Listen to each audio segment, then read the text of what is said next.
जी अस्सलाम वालेकुम। Welcome back to the lecture number 2। Previous lecture में हमने बात ख़त्म की थी फाउंडेशन ऑफ एन एकेडमी के हवाले से, और इसी बात से रिलेटेड जो पाइथागोरियन इन्फ्लुएंस है प्लेटो की लाइफ के ऊपर, उसके काम के ऊपर, वो इस तरह से ज़ाहिर होता है कि प्लेटो ने अपनी एकेडमी के गेट के ऊपर ये अल्फाज जो हैं वो लिखवा दिए थे कि let no one who has not learn geometry enter here. तो जिसने भी ज्योमेट्री नहीं पढ़ी हुई, उसकी नॉलेज नहीं रखता, वो उसकी एकेडमी में इंटर ना हो। तो ये पाइथागोरियन इन्फ्लुएंस था of mathematics and geometry on Plato. So next हमारी बात जो है जो हमारी पॉइंट है डिस्कशन की, वो है पॉलिटिकल आइडियाज़।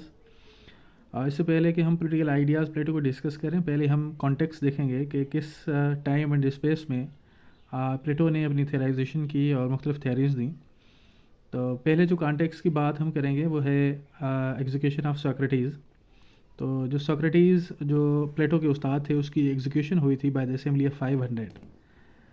असेंबली ऑफ 500 जो थी वो एक डेमोक्रेटिक सेटअप, एक डायरेक्ट डेमोक्रेसी के सेटअप के हवाले से बनाई गई थी, जिसने एक्यूज़ किया था प्लेटो के उस्ताद सोक्रेटिस को ऑफ वेरियस थिंग्स। तो जिसमें उन्होंने उसको सज़ा दी, हेमलॉक पीने के ऊपर मजबूर किया और उसकी जान गई। So he became the first martyr of philosophy. So जो एग्जीक्यूशन ऑफ सोक्रेटिस थी at the hands of Athenian democracy, तो हमें देखने को ये मिलता है कि डायरेक्ट डेमोक्रेसी को सोक्रेटिस क्रिटिसाइज़ करता है इसी बुनियाद के ऊपर कि उसने जो है उसके उस्ताद को मौत की सज़ा सुनाई, हेमलॉक दिया पीने के लिए। So a system that killed his teacher, he was very desolate from that. So direct democracy according to him is a bad system. So which is good, उसके ऊपर ये अपनी आइडियल स्टेट और मुख्तलिफ और थेरीज़ देते हैं, तो वो हम डिस्कस करेंगे। सेकंड चीज़ तो इम्पॉर्टेंट है बहुत, वो है defeat of Athens in Peloponnesian वार। तो पेलोपोनेशियन वार में स्पार्टा ने जीता था अथेनियन से, और Plato found another reason to criticize the Athenian direct democracy which couldn't protect Athens from Sparta which was a dictatorship. तो डेमोक्रेसी जो है वो हमें फेल होते हुए नज़र आती है डिक्टेटरशिप के सामने। तो प्लेटो इस चीज़ को क्रिटिसाइज़ करता है और एक नए निज़ाम की बात करता है, आइडियल स्टेट की बात करता है। तो यहाँ भी ये एक सवाल उठता है कि क्यों आइडियल स्टेट, आइडियल स्टेट ही क्यों? ऐसी कोई स्टेट क्यों ना हो जो इस दुनिया में प्रैक्टिकली अप्लाई हो सके, एक ऐसा कानून, एक ऐसी स्टेट जो जिसका बुनियाद हम इस दुनिया में रख सकें, जो आइडिया की बुनियाद पे ना हो या सिर्फ आइडिया ना हो। तो प्लेटो आगे इसको जो है ना वो अपने ही ज़ुबानी डिफ़ाइन करता है, वो हम देखते हैं कैसे। तो जी प्लेटो बिलीव्स कि people on their own can't achieve their objectives, so individual has to live in a society with other men to fulfill his needs, and a state according to him is the only organization in which people can best express themselves। तो state ही एक ऐसी organisation है जिसमें individuals जो हैं वो अपने हकूक़ और विशेस और डिज़ायर्स को पूरा कर सकते हैं। तो ये एक बैकग्राउंड था जिसमें theory of ideal state Plato देते हैं, आइडियल रूलर की थेरी देते हैं, through which peace and harmony and stability can be achieved. So इसी हवाले से ये आइडियल स्टेट की थेरी देते हैं। सो ये डिफ़ाइन करते हैं कंसेप्ट ऑफ आइडिया को, वो अपनी थेरी जो उसने दी थी जिसका नाम है थेरी ऑफ नॉलेज और थेरी ऑफ फॉर्म्स। तो ये कहते हैं कि आइडियल जो है वो रियल है और रियलिटी जो है वो resides in idea of thing. तो ये मैं यहाँ पे लिख लेता हूँ कि according to Plato ideal is real and reality जो है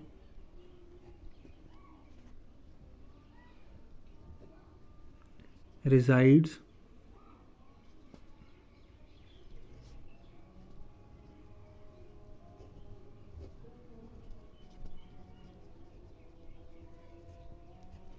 तो आइडिया ऑफ थिंग जो है वो इम्पॉर्टेंट है, नॉट थिंग इन इटसेल्फ।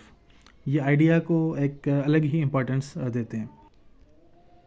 तो ये फर्दर अपने इस थ्योरी को डिफ़ाइन करते हैं through the presence of two words in this word. ये कहते हैं कि दो दुनिया हैं, एक को ये कहता है कि word of ideas and secondly, और जो दूसरी दुनिया है वो कहते हैं वो है वर्ड ऑफ सेंसेस या वर्ड ऑफ शेडोज़ भी जिसको कहते हैं। ये कहते हैं कि वर्ड ऑफ आइडियाज़ जो हैं वो बीइंग स्टैटिक है, अनचेंजिंग है, यूनिवर्सलिटी है उनमें, परफेक्ट हैं। तो जो भी चीज़ें वर्ड ऑफ आइडियाज़ में हैं वो बीइंग हैं, स्टैटिक हैं, अनचेंजिंग हैं, यूनिवर्सलिटी हैं, परफेक्ट हैं, परमानेंट हैं और concrete absolute as well and immune to socio political change. ये जो चीज़ें हैं वर्ड ऑफ आइडियाज़ जो हैं ये immune to socio political change हैं। और वर्ड ऑफ शेडोज़ या जिसको आप वर्ड ऑफ सेंसेस कहते हैं वो बिकमिंग है, ये चेंज होते हैं subject to socio political and economic changes. ठीक है, तो time to time and place to place ये चीज़ें जो भी शेडोज़ में आती हैं वो चेंज होती रहती हैं। तो अकॉर्डिंग टू प्लेटो ये जो दुनिया है ये वर्ड ऑफ शेडोज़ है जहाँ पे सारी चीज़ें चेंज होती हैं। ये वर्ड ऑफ आइडियाज़ जो हैं वो चेंज नहीं होती, वो परफेक्ट होते हैं, वो हमारे दिमाग में ख्यालात की सूरत में हमेशा परफेक्ट होते हैं और प्रेजेंट होते हैं, जिनमें कोई भी चेंज नहीं आती, जिनमें कोई भी बदलाव नहीं आता। पर on the other hand word of shadows जो हैं उसमें सारी चीज़ें चेंज होती रहती हैं, वो एक फ्लक्स में होती हैं, कंटिन्यूस चेंज में होती हैं। So for him ideal is real but actual जो हैं वो चीज़ें इनकन्सिस्टेंट होती हैं। ठीक है, वो एक फ्लक्स में होती हैं और उनको रियलिटी नहीं होती।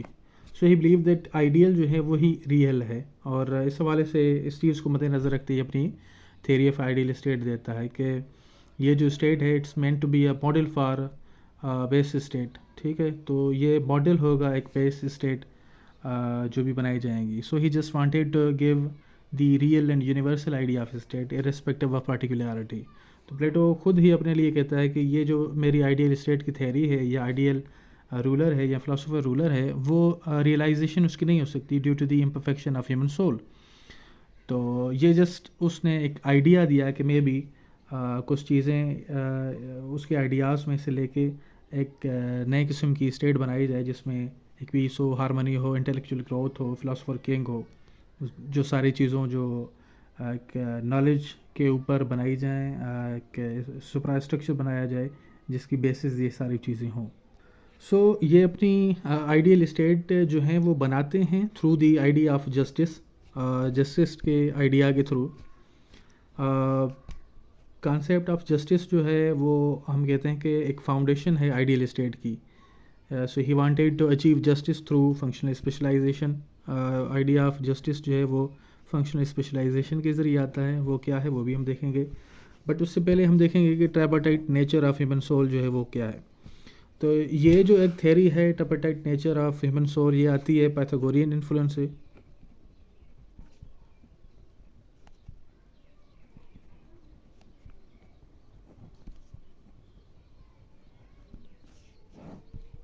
अच्छा, ये पाइथागोरियन इन्फ्लुएंस और ये ट्राइपार्टाइट क्या है कि इंसान जो है उसकी तीन अक़साम होती हैं। अगर हम ह्यूमन तो इंसान की जो बॉडी है उसको हम तीन अक़साम में डिवाइड करते हैं। एक फॉर एग्ज़ाम्पल ह्यूमन माइंड को हम रखते हैं और ह्यूमन हार्ट को रखते हैं और ह्यूमन बेली को रखते हैं। तो ये जो आइडिया है ये इस डेफिनेशन से क्लियर होता है कि प्लेटो जिस तरह से कहते हैं कि इंडिविजुअल इज़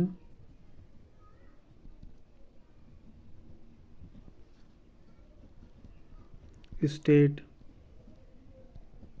रिट लार्ज। तो जिस तरह से हम इंडिविजुअल को समझेंगे, उसके ऑर्गेनिजम्स को समझेंगे, उसी तरह से हम स्टेट और उसकी इंस्टीट्यूशंस को समझेंगे। तो ह्यूमन माइंड जो है वो इसके अकॉर्डिंग शो करता है किस चीज़ को, रीज़न को और विजडम को। ह्यूमन हार्ट किस चीज़ को शो करती है, वो करेज को और स्पिरिट को। तो बेली जो है वो किस चीज़ को रिप्रेजेंट करती है, वो लस्ट को और एपिटाइट को रिप्रेजेंट करती है। ठीक है, ये एक डिवीज़न हो गया। अच्छा, तो ये जो लोग